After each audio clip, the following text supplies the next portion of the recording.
오늘 말씀의 제목은 유다의 용기와 야곱의 포기라는 그러한 제목입니다. 한국에 수년 전에 이런 뉴스가 실린 적이 있었습니다. 어느 중년 남자가 새벽녘에 병원에 응급실로 실려왔습니다. 심장마비 쇼크로 죽었습니다. 그런데 의사가 살펴보니까 한 가지 이상한 점이 있는 것이, 오른손은 펴져 있는데 왼손은 펴지 않고 꼭 쥐어져 있습니다. 그래서 손가락을 펴보니까 화투 두 장이 있는데 하나는 삼광이고 하나는 팔광이었습니다. 소위 38 광땡을 잡았는 것이에요.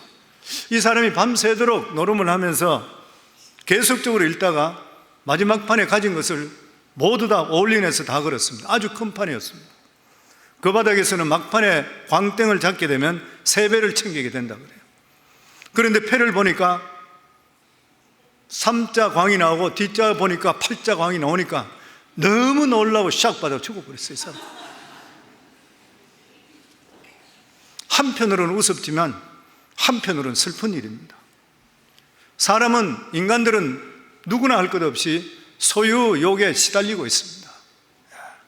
소유는 인간을 행복하게 할 때도 있지만 불행하게 만드는 경우가 더 많이 있습니다. 돈 따라가면 돈도 잃고 사람도 잃는 것이죠. 그러나 믿음 따라가면 돈도 얻게 되는 것이고 사람도 얻게 되는 것이에요. 성도님들, 사람 따라가지 마시고 물질 따라가지 마시고 믿음 따라가고 하나님 따라가기를 주 이름으로 축원합니다. 창세기에 지금까지 전개된 내용은 요셉이 애굽 왕 바로의 꿈을 해석해 주고 나서 일약 총리 대신이 되었습니다. 그리고 요셉의 이 꿈의 계시, 읽었던 바로의 그 꿈을 해석해 준 그대로 7년 대풍년이 왔습니다. 그래서 요셉은 창고를 크게 짓고 그리고 수많은 곡식들을 저장했습니다. 그리고 꿈의 예언대로 7년 뒤에 정말 무서운 7년 흉년이 닥쳐왔습니다. 흉년이 오자 요셉은 창고 문을 열어오고 그리고 애굽 사람들에게 준비한 양식을 공급하기를 시작했습니다. 그런데 이때 약속의 땅 가나안 땅에 살고 있던 야곱의 가족들도 이 기근의 영향을 받아서 양식이 다 떨어져서 그들은 생명을 걸고 이방 나라까지 와서 양식을 얻으려고 애굽에 갔습니다. 야곱은 막내 아들 베냐민마저 그 여정에서 잃어버릴까 해서 아들 10명만 보냈던 것이에요. 그런데 애굽에서 요셉은 그 10명의 형들을 한순간에 알아봤습니다. 그러나 형들은 요셉을 알아보지 못했습니다. 꿈에도 알지를 못했던 것이에요. 왜냐하면 이미 세월이 20년 동안 흘러버린 세월이고 자기들은 감히 그 높이 있는 요셉 얼굴을 쳐다볼 수 없는 요셉은 바로를 대신할 수 있는 국무총리 자리에 있었기 때문인 것이에요. 요셉은 20년 만에 만난 형들을 정탐꾼으로 몰아붙입니다. 그리고 형들에게 곡식을 가지고 가나안 땅으로 가라 그러고, 그리고 동생 베냐민을 데리고 오라 그렇게 이야기하면서 막내 베냐민을 데려올 때까지 시몬을 볼모로 잡아놨던 거예요. 이렇게 형들이 애굽에서 가나안에 돌아와서 시간이 많이 걸렸습니다. 그동안 형들이 감히 야곱이 생명보다 더 아끼는 막내 베냐민을 데려가야 된다는 말을 할 수가 없었던 거예요. 그런데 기근이 2년째 맞이했을 때 예언대로 한다면 아직까지 5년이 더 남았는 것이에요. 기근이 극심했습니다. 가져왔던 식량이 다 바닥에 나버렸고 짐승들에서 먹이지 못해 말라 죽기 시작합니다. 엄청난 고통만 남았던 것이에요. 야곱과 그 아들들은 더 이상 견딜 수가 없었던 것이에요. 아들들은 다시 애굽으로 가서 곡식을 구하러 가야 되는 것입니다. 그러나 그들은 침묵해서 말할 수가 없었습니다. 누구도 애굽에 가서 양식을 구해오자 말을 꺼내지를 못했던 것이요. 이러고 있을 때에 먼저 말을 꺼낸 사람이 누구냐면 아버지 야곱이었습니다. 1절에서 2절에 보면 그 땅에 기근이 심하고 그들이 애굽에서 가져온 곡식을 다 먹으며 그 아버지가 그들에게 이르되 다시 가서 우리를 위하여 양식을 조금 사오라. 이 말을 들었던 아들들이 아무도 거기에 대꾸하지 않고 움직이질 않았던 것이에요. 그 이유가 뭐냐면은 양식을 가지러 가기 위해서는 막내 베냐민을 데려가야 되기 때문인 것입니다. 베냐민은 야곱에게 하나 남아있는 라헬로부터 태어난 아들 요셉은 죽었다고 생각했고 이 베냐민만 남았다 생각하기 때문에 목숨보다 더 귀하게 자기가 키우고 있던 그런 아들이었던 거예요. 애굽 총리가 너희 아우 베냐민을 데려가지 않으면 결단코 너희들은 내 얼굴을 볼 수가 없을 것이라 너무나도 엄하게 말했기 때문에 그들은 베냐민을 데려가지 않고 그곳에 섰다가는 죽음을 당할지도 모른다는 두려움이 있었습니다. 모두가 다가 어떻게 할 줄 모르고 있을 때 그때 분연히 유다가 형제를 대신해서 용기를 내서 아버지께 말합니다. 3절에서 5절에 보면 유다가 아버지에게 말하여 이르되 그 사람이 우리에게 엄히 경고하여 이르되 너희 아우가 너희와 함께 오지 아니하면 너희가 내 얼굴을 보지 못하리라 하였으니 아버지께서 우리 아우를 우리와 함께 보내시면 우리가 내려가서 아버지를 위하여 양식을 사려니와 아버지께서 만일 그를 보내지 아니하시면 우리는 내려가지 아니하리니 그 사람이 우리에게 말하기를 너희의 아우가 너희와 함께 오지 아니하면 너희가 내 얼굴을 보지 못하리라 하였음이니이다. 무슨 말인 것이에요? 우리가 가기 싫어서 못 가는 것이 아니라 베냐민을 데려가지 않으면 결코 갈 수가 없습니다. 우리가 여기서 알 수 있는 것이 뭐냐면은 요셉의 형들은 모두 다가 이 총리를 너무나 두려워하고 있는 것이에요. 그리고 무엇보다도 그들은 여기에 대한 문제를 해결할 수 있는 능력이 없다고 하는 것입니다. 그냥 그곳에서 굶어 죽든지 아니면은 베냐민을 데려가지 않게 되면 애굽에 죽게 되는 진퇴양난인 것이에요. 저는 이것을 보면서 느끼는 게 뭐냐면 우리 인생 살아갈 때도 그렇습니다. 인생의 본질을 주는 메시지라 생각합니다. 우리는 거대한 이러한 세상 물결 앞에서 어떻게 살아야 될지 모르는 두려움에 빠질 때가 있는 것이에요. 이러지도 못하고 저러지도 못하고 무기력하게 살아가는 삶, 어떻게 해야 될지 모르는 진퇴양난의 삶. 인생이 대단한 것지만 정말 위기 속에 속하면 속수무책입니다. 아무리 돈이 많고 권력이 있고 하더라도 정말 심한 병에 들렸다 그러면 속수무책이에요. 자식이 잘못된다든지 인생에 무슨 문제가 생겼다 그러면 어떻게 할 수가 없는 것이에요. 동서남북이 다 막혀 있는 것이에요. 그런데 우리 믿음의 사람들은 어떻게 하는 것이에요? 다 막혔을 때 터 있는 길이 어디예요? 하나님이 터 있는 거예요. 그래서 우리 인생이 선택할 길은 하나밖에 없습니다. 우리가 이러한 진퇴양난일 때는 하나님밖에 없는 것이에요. 하나님만이 우리의 구원자 되시는 것이고 그리고 목자 되시고 우리의 길과 진리와 생명 되시는 분은 바로 여호와 하나님이신 것이요. 우리 진퇴 상황 속에 우리가 절망할 수밖에 없는, 우리 혼자 힘으로 빠져나갈 수 없는 이때에 우리에게 유일한 통로를 주시는 분이 바로 수고하고 무거운 짐진 자들아 다 내게로 오라, 예수 그리스도인 것이요. 주님께서는 우리의 모든 것을 다 알고 계시는 것입니다. 수고하고 무거운 짐진 자들아 다 내게로 오라, 내가 너희를 쉬게 하리라. 이 말씀은 수고하고 무거운 짐진 자들 모든 인생들에 대한 천국의 음성인 것이고 하나님의 초청인 것입니다. 예수님께서는 인생의 본질은 수고하고 무거운 짐을 지는 것이라 말씀하고 있는 것입니다. 저 사람은 고민이 없겠지? 저 사람은 문제가 없겠지?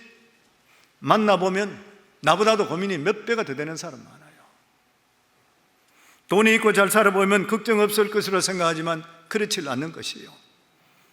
목회하면서 너무나 많이 느끼고 세상 살아보면서 너무나 많이 느낀 것이에요. 화려해 보인다 하더라도 막상 뚜껑을 열어보면 그 속에 말 못할 고뇌들이 얼마나 많이 있는지를 모르요. 겉으로는 웃고 있지만 속으로는 우는 사람이 얼마나 많이 있는지를 몰라요. 보면 남몰래 흘리는 그런 눈물과 한숨이 말로 할 수 없는 그런 사람들도 너무나 많이 있는 것이에요. 그래서 주님께서는 우리의 다 애환을 알고 있기 때문에 우리 인생은 수고하고 무겁고 짐진 것이 본질이야, 우리 삶에. 그래서 절망하는 인생들에게 두 손을 벌리면서 누구든지 내게로 오라, 내가 안식을 주겠다, 그렇게 말씀하는 것이에요.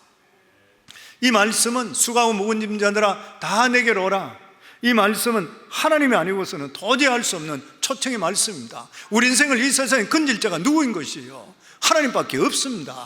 우리가 사람을 어떻게 믿어요? 세상을 어떻게 믿어요? 어떻게 바뀔지 모르는 일인데, 그러면 주님께서 말씀합니다.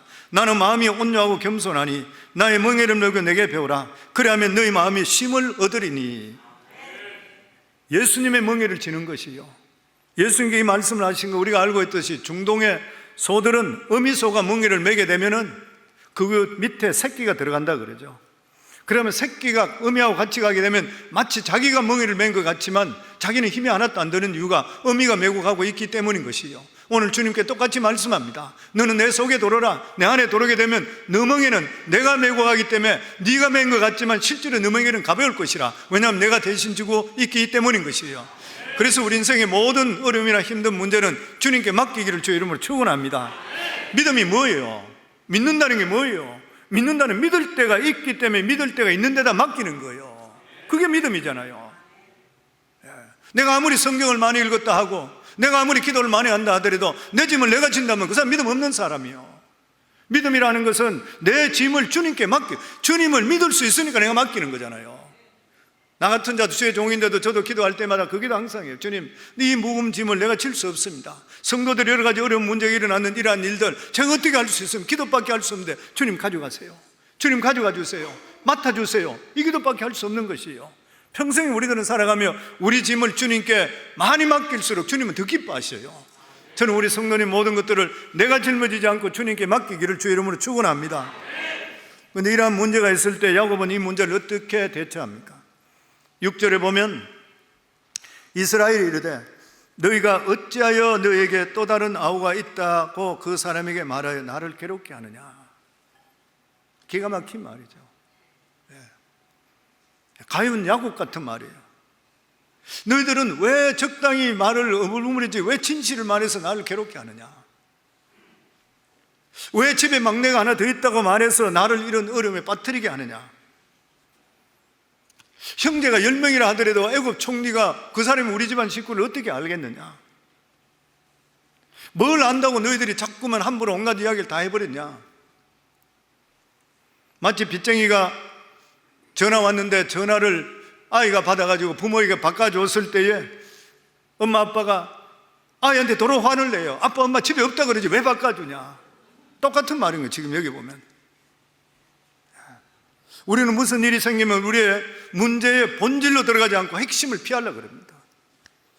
중요하지 않는 부분을 놓고 나서 원망하고 불평하고 시비를 거는 것이에요. 문제는 본질로 들어가고 정면 돌파에 쉽게 풀립니다. 왜 정직하게 말했느냐 하는 것은 문제의 본질을 따지는 것이 아닌 것이에요. 가만히 보면은 야곱은 엉뚱하게도 자기의 모든 문제를 책임을 자식에게 전가합니다. 세겜성에서 마찬가지예요. 야곱은 실제로 세겜에 왔을 때와 발전된 것이 하나도 없어요. 우리는 이렇게 살지를 말아야 되는 것이에요. 이렇게 야곱이 아버지가 이야기했을 때 아들들이 듣다 못해서 항변합니다. 7절부터 보면 그들이 이르되 그 사람이 우리와 우리 친족에 대하여 자세히 질문하여 이르기를 너희 아버지가 아직 살아 계시느냐 너에게 아우가 있느냐 하기로 그 묻는 말에 따라 그에게 대답한 것이니 그가 너희의 아우를 데리고 오라 할 줄을 우리가 어찌 알았으리까. 아들들이 하는 말이 뭐예요? 우리가 속이고 싶어 속이고 진실을 말하고 싶어 말한 것이 아니라는 거예요. 애굽의 총리가 아버지가 있냐고 있다고 그랬대요. 동생이 있냐고 있다고 대답했대. 근데 동생을 데려오라 할 줄 어떻게 알았냐는 거예요. 사실 그들은 잘못한 것이 없어요. 말하다 보니까 꼬여가 말려 들어갔는 거예요. 요셉이 다 알고 이야기했던 거죠.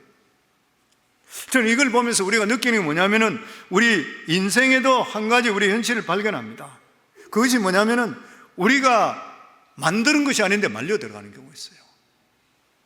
우리가 의도하지 않은 일이 자꾸만 일어나는 거예요. 어떻게 하는 거예요? 내가 하고 싶어 하는 것도 아니고 내가 가고 싶은 것도 아닌데 말려 들어가서 피할 수 없는 경우가 생깁니다. 우리 인생이란 그렇잖아요. 그래서 여기에 우리 믿는 자들에게 아주 중요한 메시지가 있어요. 우리가 의도하지 않는 일이 일어나고 끼어들고 싶지 않는 일인데도 끼어들게 되고 전혀 생각하지 못한 일들이 생기면은 반드시 믿는 자는 하나님의 섭리가 있다고 믿으셔야 돼요. 거기에는.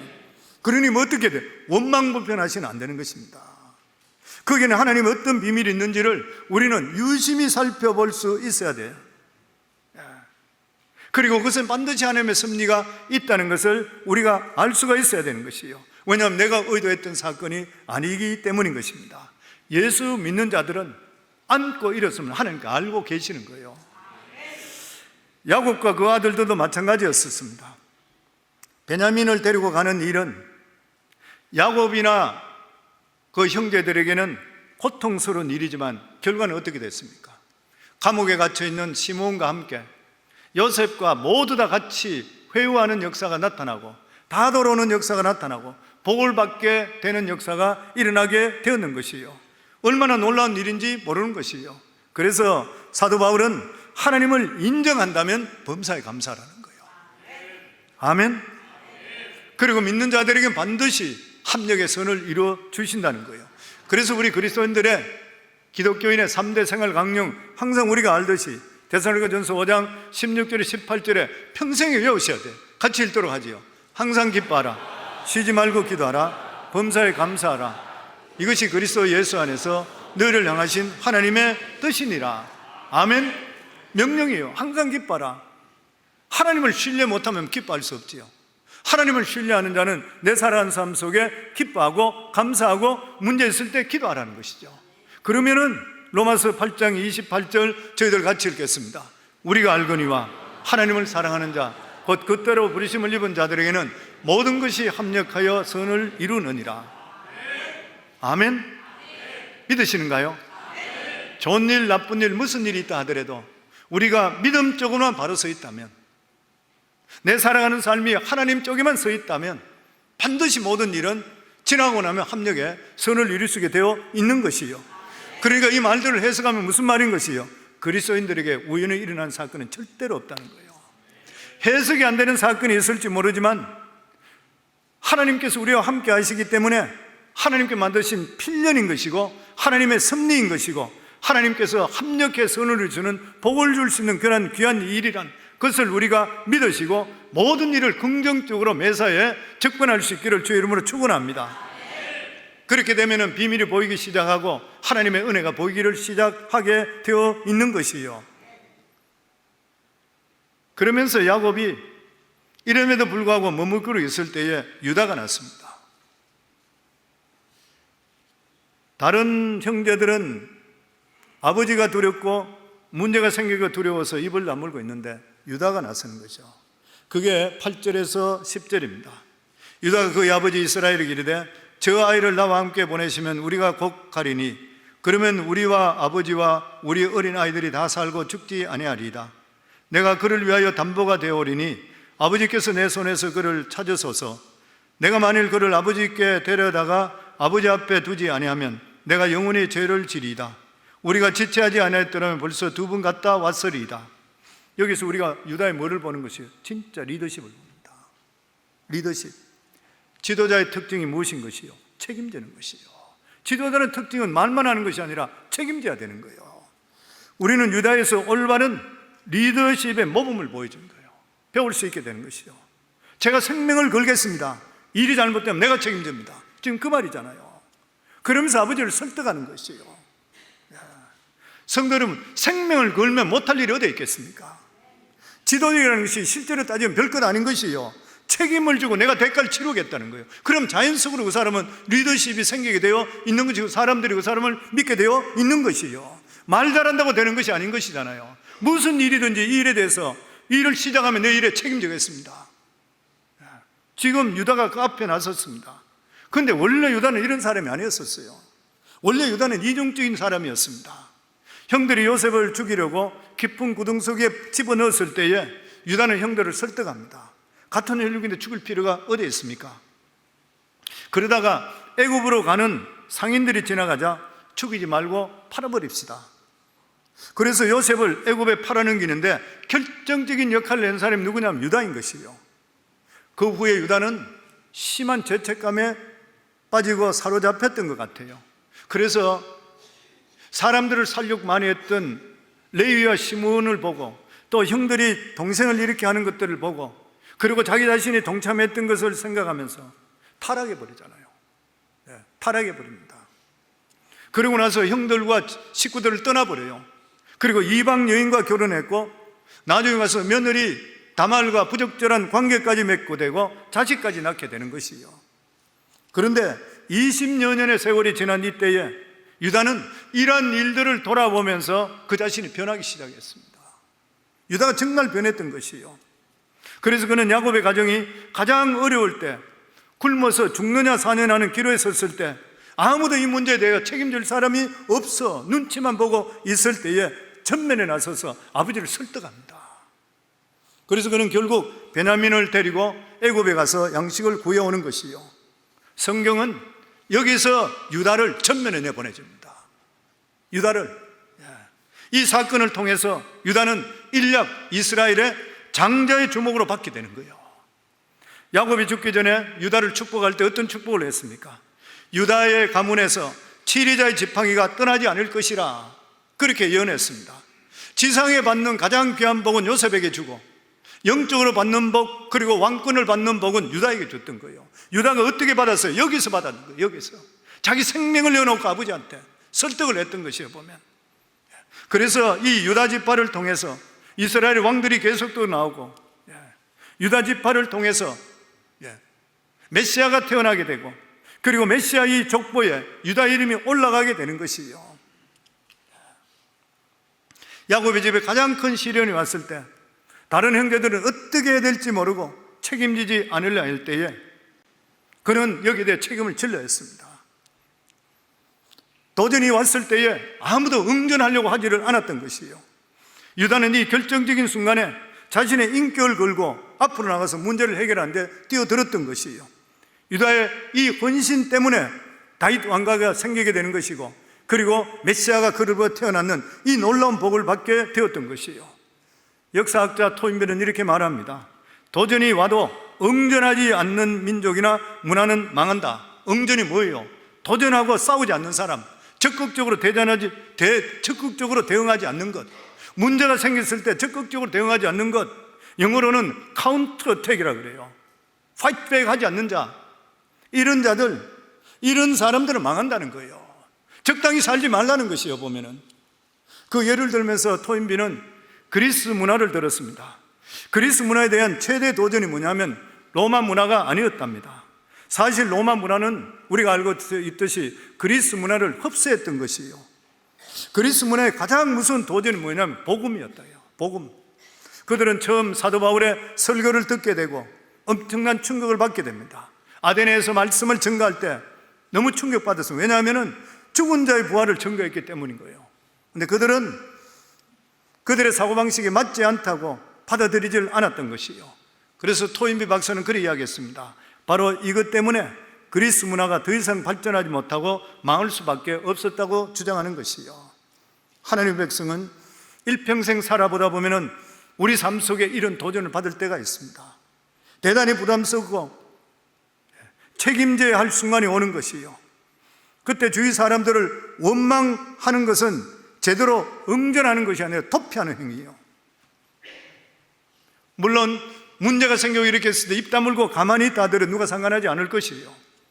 교회가 어렵고 주위가 어려울 때 가만히 있다 해서 지옥 가는 거 아닌 것이고 누가 비난하지도 않을 것이요. 그러나 반드시 명심해야 됩니다. 하나님의 백성들이 결정적으로 어려울 때 입 다물고 있으면 그 사람은 평생 영원한 엑스트라로 끝나버려요. 하나님은 예수 그리스도로 말미암아 우리들을 주인공 삼아주시고 하나님 자녀 삼아주시고 세상에 올바른 삶을 살고 정도로 살기를 원하는 하나님이시요. 그런데 잘못되고 있는 이런 일들을 보면서도 거기에서 그냥 묵비꾼 행사하고 입 다물고 있으면 그 사람은 평생 엑스트라요. 어느 걸 택할지 자신들이 정해야 되는 거예요. 야곱은 이 유다의 말을 듣고 결국 자기 아들을 포기합니다. 베냐민을. 요셉을 잃고 베냐민까지 잃을 수 없다고 생각했어요. 그런데 야곱은 막판에 할 수 없이 베냐민을 포기합니다. 그렇지 않으면 식구들이 다 굶어 죽는다니까. 베냐민을 포기하지 않으면 감옥에 있는 시므온도 돌아올 수가 없고 양식도 구할 수 없으면 다 죽게 되는 것이에요. 13절에 14절에 보면 내 아우도 데리고 떠나 다시 그 사람이로 가라. 전능하신 하나님께서 그 사람 앞에서 너에게 은혜를 베푸사 그 사람으로 너희 다른 형제와 베냐민을 돌려보내게 하시기를 원하노라. 내가 자식을 잃게 되면 잃으리라. 여기서 지금 야곱은 피눈물 나는 결단을 합니다. 그렇게 내어주기를 거절하는 아들을 이제는 데리고 가라. 일찍 주었으면 어떻게 해요? 일찍 주면 좋은 일인데 왜 지금까지 움켜잡아요? 이게 우리 모습인 거예요, 보면. 우리 역시 진퇴양난에 빠져서 죽을 때까지 안 내놓고 몸부림치다가 마지막 순간에 내놓는 것이 우리들의 모습이요. 우리는 야곱을 비난할 이유가 하나도 없는 것이에요. 보면 우리도 별반 다르지 않기 때문인 것입니다. 교회 다니면서 예수 믿는다 하는데도 불구하고 불안하고 자신이 없는 까닭이 무엇인 것이요? 믿음으로 포기한 것이 하나도 없기 때문에 그래요. 내가 주님 뜻 가운데 있는 것이 없는 거예요.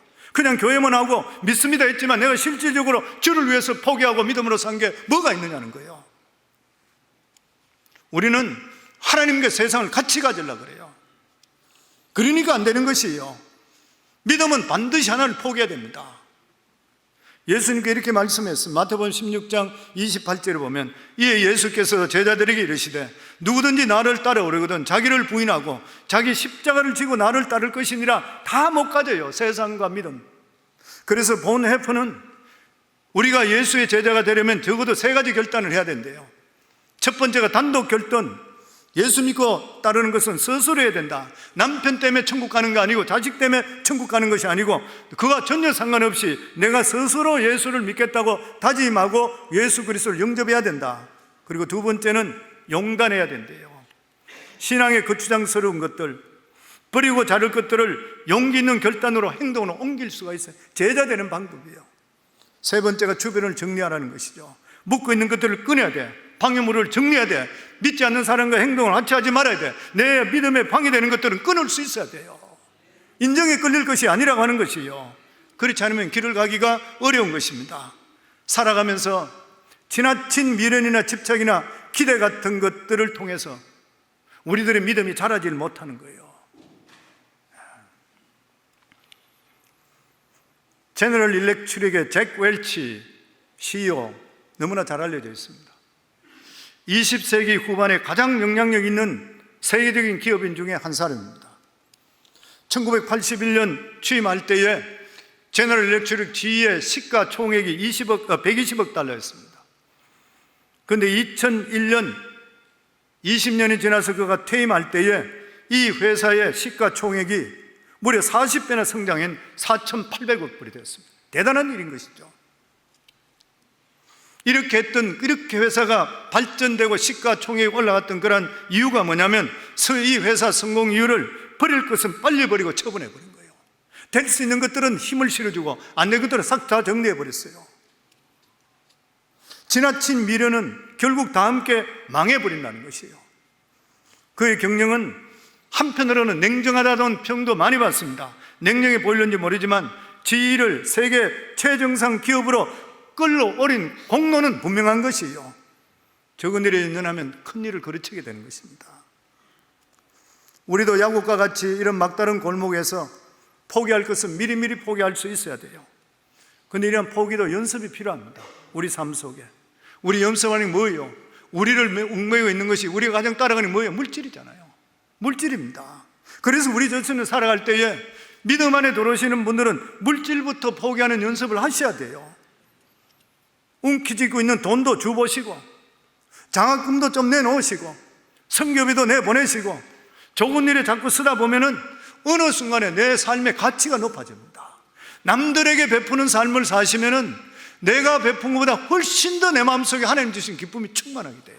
이거 진짜 누려야 돼요. 그리고 남을 윤택하게 하는 자는 하나님이 더 윤택하게 해주시는 어떠한 약속에 주셨는 것이에요.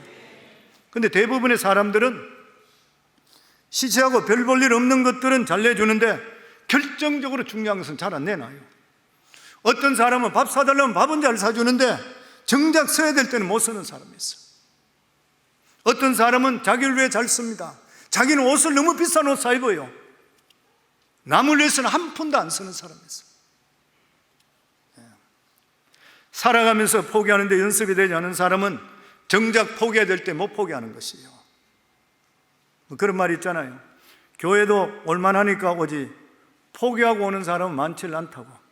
오늘 오신 분들 중에서도 내가 뭐를 포기하고 왔습니까?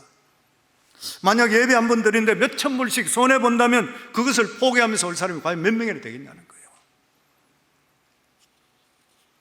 여러분께서 가장 자신 있게 생각하는 것, 내려놓지 못하는 것 한번 포기해 보세요.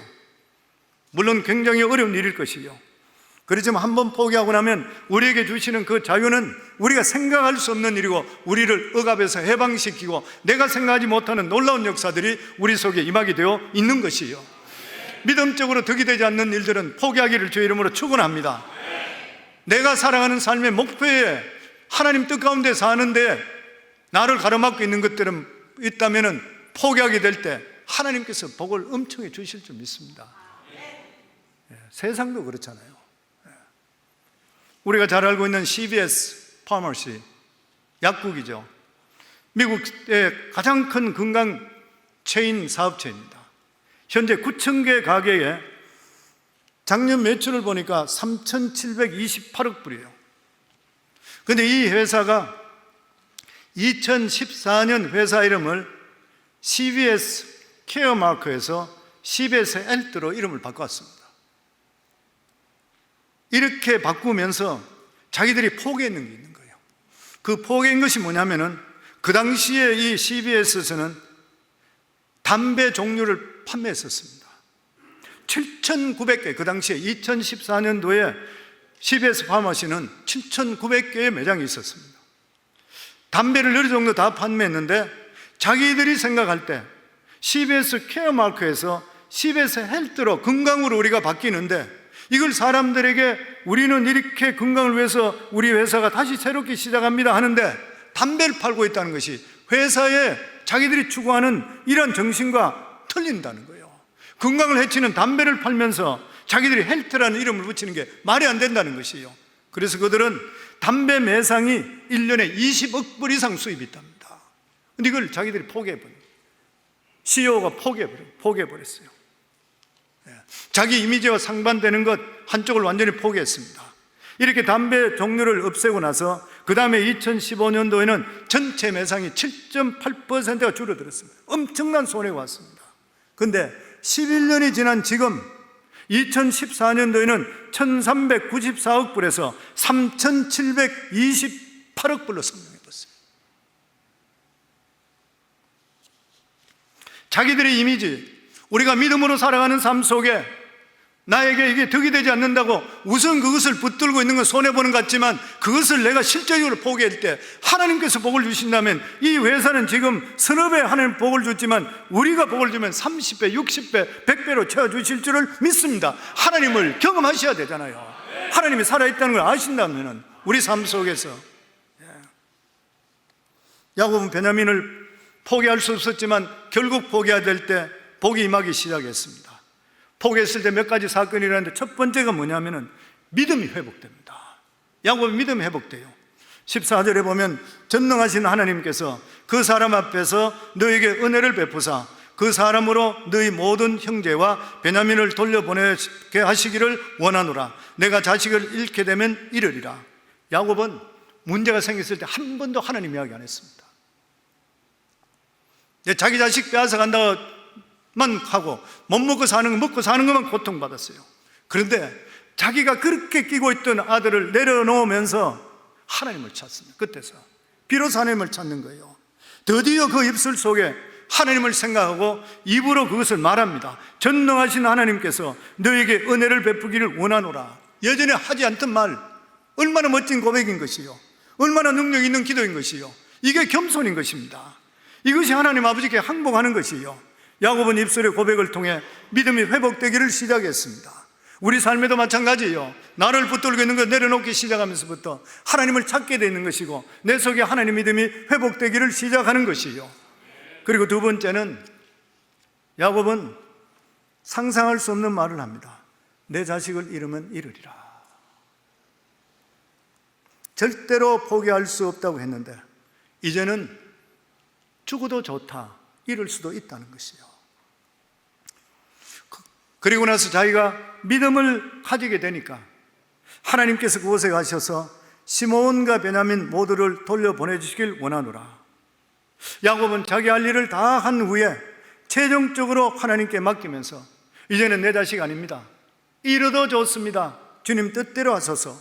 마치 에스더의 고백과 같이 죽으면 죽으리라 똑같은 고백이에요. 야곱에게 베냐민은 무엇입니까? 자기에게 마지막으로 포기하지 못했던 그러한 영역입니다. 자기가 마지막으로 붙들고 있던 베냐민을 하나님 앞에 포기하면서 시몬도 살려줄 것이라 바라고 있는 것이요. 성도 여러분, 가장 아끼는 건 무엇이에요? 아마 부모에게 따진다면, 특히 어머니에 따지면 자식이라 생각돼요. 자식을 포기하는 것. 근데 자식을 포기하게 하나님 하십니다. 포기할 때 하나님 보이게 만드십니다. 저희 아내는 저희 큰아들 데이빗 목사가 무조건 최고예요. 제가 그래 살아요. 좋은 거 있으면 그 아들 먼저 생각해. 근데 우리 성도님 아시겠지만 데이빗 목사가 하나님께서 아들을 주고 목회자를 세우라 해서 아들을 줬는데 자기는 사업을 하겠다 그랬잖아요. 경제학과로 들어갔잖아요. 대학교 들어갈 때.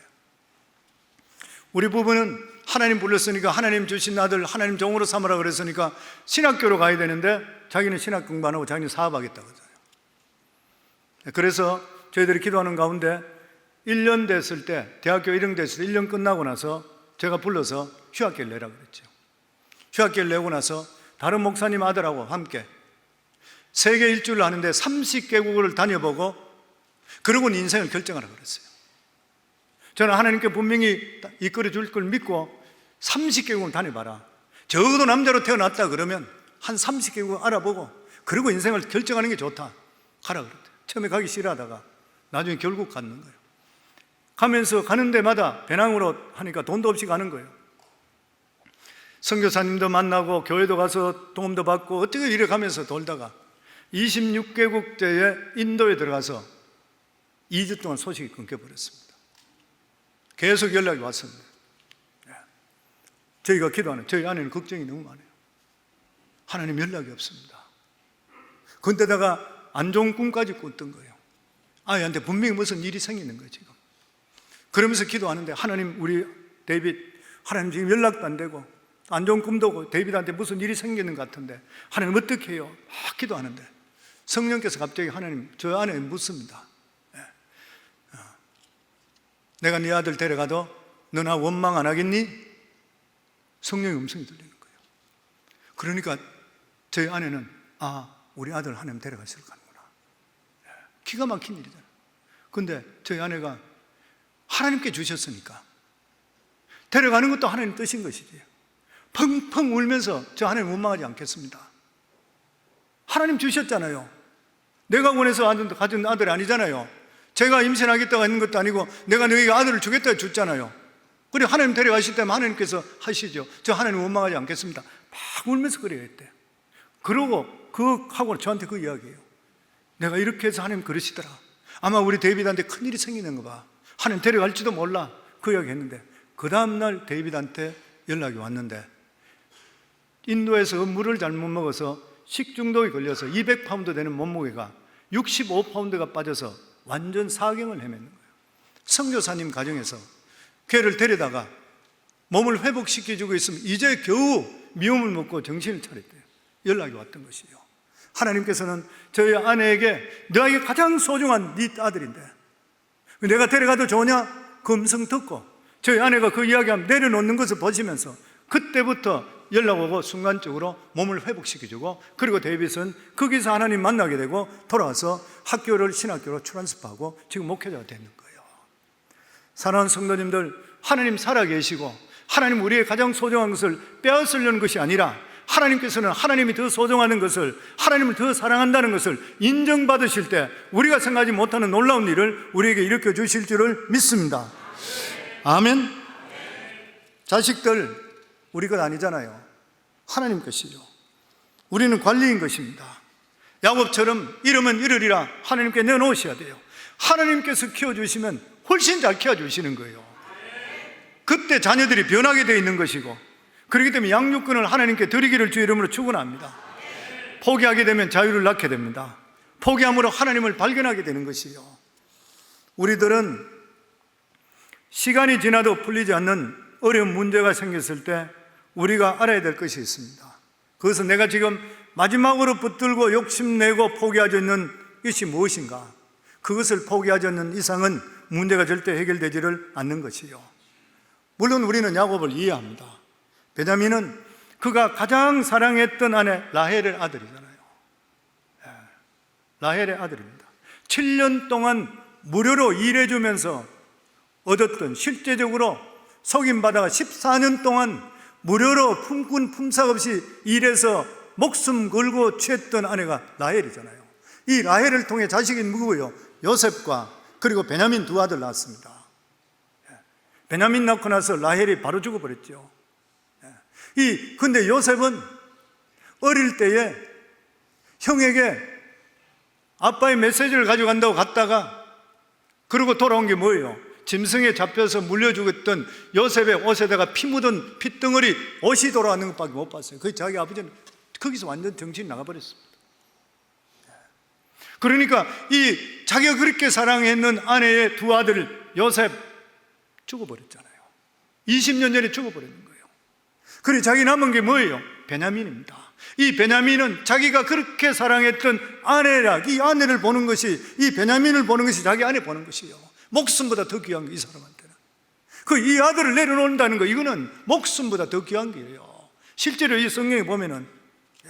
그런데 이 야곱은 요셉을 잃어버리고 20년 동안, 내가 그렇게도 야곱은 믿음이 굉장히 좋았습니다. 이 야복 강가에서 하나님을 만나고 씨름해서 이기고 나서부터 그 이름이 이스라엘로 바뀌었잖아요. 그는 믿음이 하나님을 온전히 의지했던 거예요. 그러니까 어린 나이에 있던 요셉을 몇 날 몇 길이 되는 형을 찾으러 보냈는데도 그냥 맨몸으로 보냈던 그 아버지가 하나님이 지켜줄 것이라 믿었던 것이요. 그런데 어떻게 됐어요? 이 아들이 어떻게 죽음으로 돌아가 버렸어요. 물론 그때 죽지 않았지만 형들의 음해를 통해 가지고 그 옷에다가 피 묻어 짐승에 피를 묻혀 가지고 짐승에 물려 죽었다 해서 아버지한테 보내주니까 이 아버지는 완전히 그때 자기 믿음이 다 떨어집니다. 야곱은 믿음이 다 떨어져 버려요. 그러면서 내 눈에 보이지 않으면 안 믿는 거예요. 하나님을 못 믿겠는 거예요. 그때부터는 내가 그렇게 아꼈던 아들이 죽어버렸어요. 그러니까 이 막내 아들이 있는 것은 하나님께서 보호해 주신다 믿는 것이 아니라 이거는 내 눈에 보여야 되는 것이요. 그래 되면 어떻게 돼요? 야곱의 믿음은 바닥으로 쳐버립니다. 바닥으로 내려가 버렸습니다. 그는 이론적으로는 하나님을 믿었지만 실제적으로 믿지를 못했던 것이요. 왜냐하면 자기가 그렇게 아꼈던 요셉을 혼자 보냈을 때 피 묻은 옷만 돌아왔기 때문에. 그래서 이 베냐민은 놓지 못하는 것이요. 그래서 어떻게 됐습니까? 신앙이 의기소침해졌습니다. 신앙이 의기소침해져 버렸어요. 그래서 여차하면 자기가 죽겠다는 말부터 먼저예요, 보면. 그리고 자기 자식들, 딴 자식들, 10자식들을 학대하고 원망했습니다. 우리가 이것을 보면서 깨닫게 되는 것이 뭐냐면은 아무리 신앙이 좋은 사람이라 하더라도 심한 충격을 받게 되면은 스스로 껍질 안에 들어가 버립니다. 껍질 안에 들어가 버린 거예요. 이게 심해지면은 병적인 믿음이 되어버려요.